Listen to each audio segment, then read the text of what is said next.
ಶಂಖಪುಷ್ಪ tea ಕೇಳಿದ್ದೀರಾ?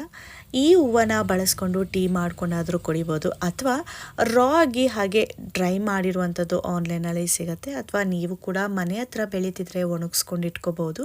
ಈ ರೀತಿಯಾಗಿರುತ್ತೆ ಹೂವು. ಪರ್ಪಲ್ ಹಾಗೆ ವೈಟ್ ಕಲರಲ್ಲಿ ಇರುತ್ತೆ ಹೂವು. ಇನ್ನು ಪರ್ಪಲ್ ಕಲರಲ್ಲಿ ಸಿಗುವಂಥ ಹೂವು ತುಂಬ ಬೆನಿಫಿಟ್ಸ್ ಆಗಿದೆ. ಟೀ ಬ್ಯಾಗ್ಸ್ ಕೂಡ ಮಾರ್ಕೆಟಿಂಗಲ್ಲಿ ಸಿಗುತ್ತೆ, ಇದನ್ನು ಕೂಡ ತೊಗೊಂಡು ಬಳಸ್ಕೋಬೋದು. ಆ್ಯಂಟಿ ಇನ್ಫ್ಲಮೆಂಟರಿ ಅಂಶ ಹೆಚ್ಚಿಗೆ ಇರೋದ್ರಿಂದ ಇದನ್ನು ಕುಡಿಯೋದ್ರಿಂದ ಸ್ಟ್ರೆಸ್ ಲೆವೆಲ್ ಕಡಿಮೆ ಮಾಡುತ್ತೆ, ಮೆಮೊರಿ ಪವರ್ನ ಜಾಸ್ತಿ ಮಾಡುತ್ತೆ.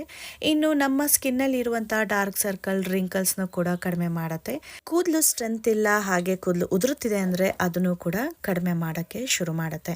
ಇನ್ನು ವೆಯ್ಟ್ ಲಾಸ್ ಆಗೋದಕ್ಕೆ, ಬ್ಯಾಡ್ ಕೊಲೆಸ್ಟ್ರಾಲ್ನ ಕರಗಿಸೋದಕ್ಕೆ ಇದು ರಾಮಬಾಣ ಅಂತಲೇ ಹೇಳ್ಬೋದು. ಮೆಟಬಾಲಿಸಮ್ನ ಹೆಚ್ಚಿಗೆ ಮಾಡೋದಕ್ಕೂ ಕೂಡ ಹೆಲ್ಪ್ ಮಾಡುತ್ತೆ. ಇನ್ನು ಕೆಮ್ಮು, ನೆಗಡೆ, ಕಫ ಹಾಗೆ ತಲೆನೋವಿತ್ತು ಅಂದರೆ ಈ ಟೀನ ಕುಡಿಯೋದ್ರಿಂದ ಇದೆಲ್ಲ ತೊಂದರೆಗಳು ಕೂಡ ಕಡಿಮೆ ಆಗ್ತಾ ಹೋಗುತ್ತೆ. ಈ ಒಣಗಿರುವಂಥ ಹೂವು ಅಥವಾ ಟೀ ಬ್ಯಾಗ್ಸ್ ಆನ್ಲೈನಲ್ಲೂ ಕೂಡ ಸಿಗುತ್ತೆ, ನಾನು ಟ್ಯಾಗ್ ಮಾಡಿರ್ತೀನಿ. ನೀವೇನಾದರೂ ವೆಯ್ಟ್ ಲಾಸ್ ಮಾಡೋದಕ್ಕೆ ಅಥವಾ ರ್ಯಾಂಡಮ್ ಆಗಿ ತಲೆನೋವು, ಕೋಲ್ಡ್, ಕಫ ಆಗ್ತಿದೆ ಅಂದರೆ ಖಂಡಿತವಾಗ್ಲೂ ಈ ಟೀನ ಕುಡಿಬೋದು.